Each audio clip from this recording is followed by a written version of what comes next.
When I first saw the flyer taped to the bulletin board at the Portland Community Center, I almost laughed out loud. In bold, curling letters, it read, Community Theater Presents, A Midsummer Night's Dream, Casting Call this Friday. Me? On stage? It felt absurd. I was 37 years old, a marketing assistant who spent more time behind spreadsheets than under spotlights. But as I stood there staring at the flyer, something tugged at me, a tiny itch for adventure, for something different. Laura, my best friend Marissa said, appearing behind me with a grocery bag in her hands. Don't even think about it. I grinned. What? Me, an actress? Please. You can't even lie about eating the last cookie without blushing. We both laughed, and I thought that was the end of it. But that evening, I mentioned the flyer to my husband, Daniel, as we ate dinner in our cozy little kitchen. You should try it, Daniel said, surprising me. He was usually the cautious one, the practical thinker. His brown eyes sparkled with mischief as he stabbed at his baked potato. I'd love to watch you up there. I rolled mine. You mean you'd love to laugh at me up there? He chuckled. Maybe both. But really, Laura, when was the last time you did something purely for yourself? His words sank into me like stones. The truth was, I couldn't remember. I'd been living the same cycle for years. Work, errands, laundry, repeat. Maybe this was my chance to shake things up. So that Friday, I walked into the community center gymnasium, which had been transformed into a makeshift audition hall, and signed my name on the clipboard. My hand trembled so badly I could hardly read my own signature. The auditions were chaos.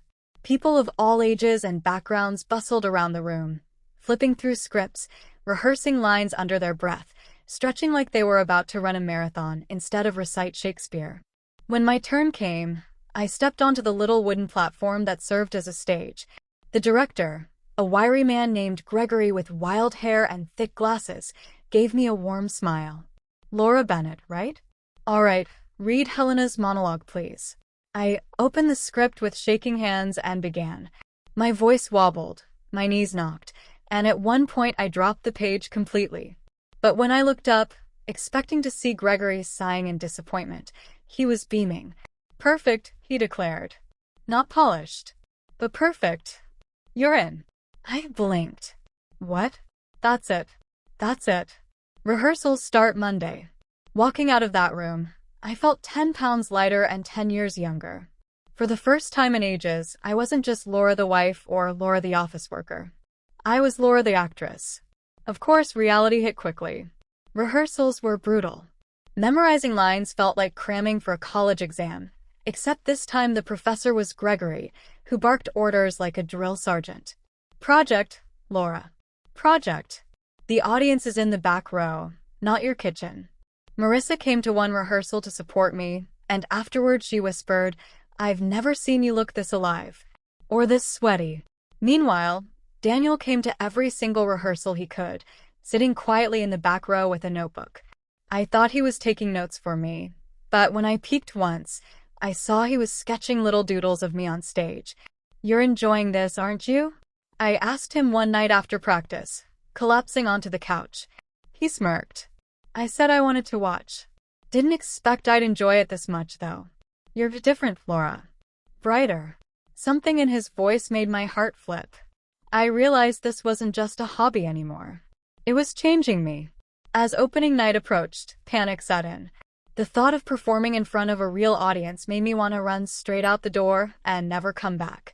The night before, I sat at the kitchen table with my script, staring at the words until they blurred. I can't do this, Daniel, I whispered. I'm going to embarrass myself. And you?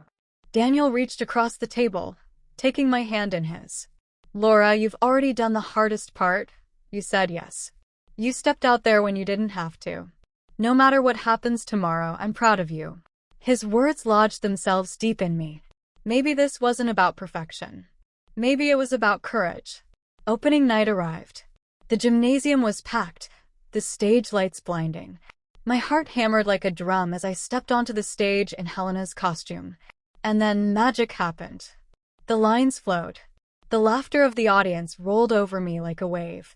For the first time, I wasn't thinking about bills, laundry, or emails. I was alive, present, electric. When the curtain fell and the applause thundered, I saw Daniel in the front row, clapping with tears in his eyes.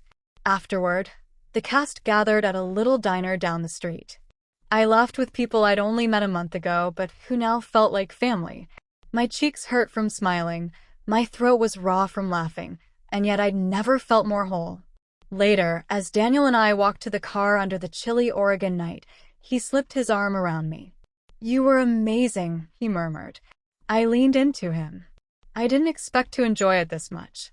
I thought it would just be silly fun. But it felt like finding a piece of myself I'd lost. He kissed the top of my head.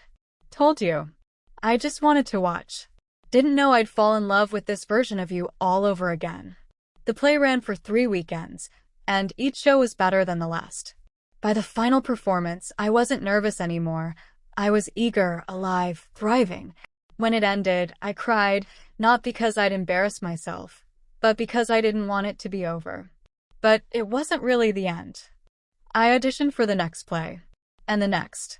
Daniel kept coming to watch, cheering me on, sometimes even running lines with me at home. Our marriage grew stronger, our laughter louder. And me? I learned that sometimes the smallest yes can open doors you never imagined. Years later, when people asked me when my life began to change, I'd smile and tell them. It was the night I stepped onto a stage at the community center. The night I said yes to something scary. The night I realized that joy isn't something you wait for. It's something you create. And every time I said it, Daniel would be sitting nearby, grinning like he had back at that very first rehearsal, proud that he'd been the one who wanted to watch. Because in the end, he didn't just watch me perform. He watched me come alive.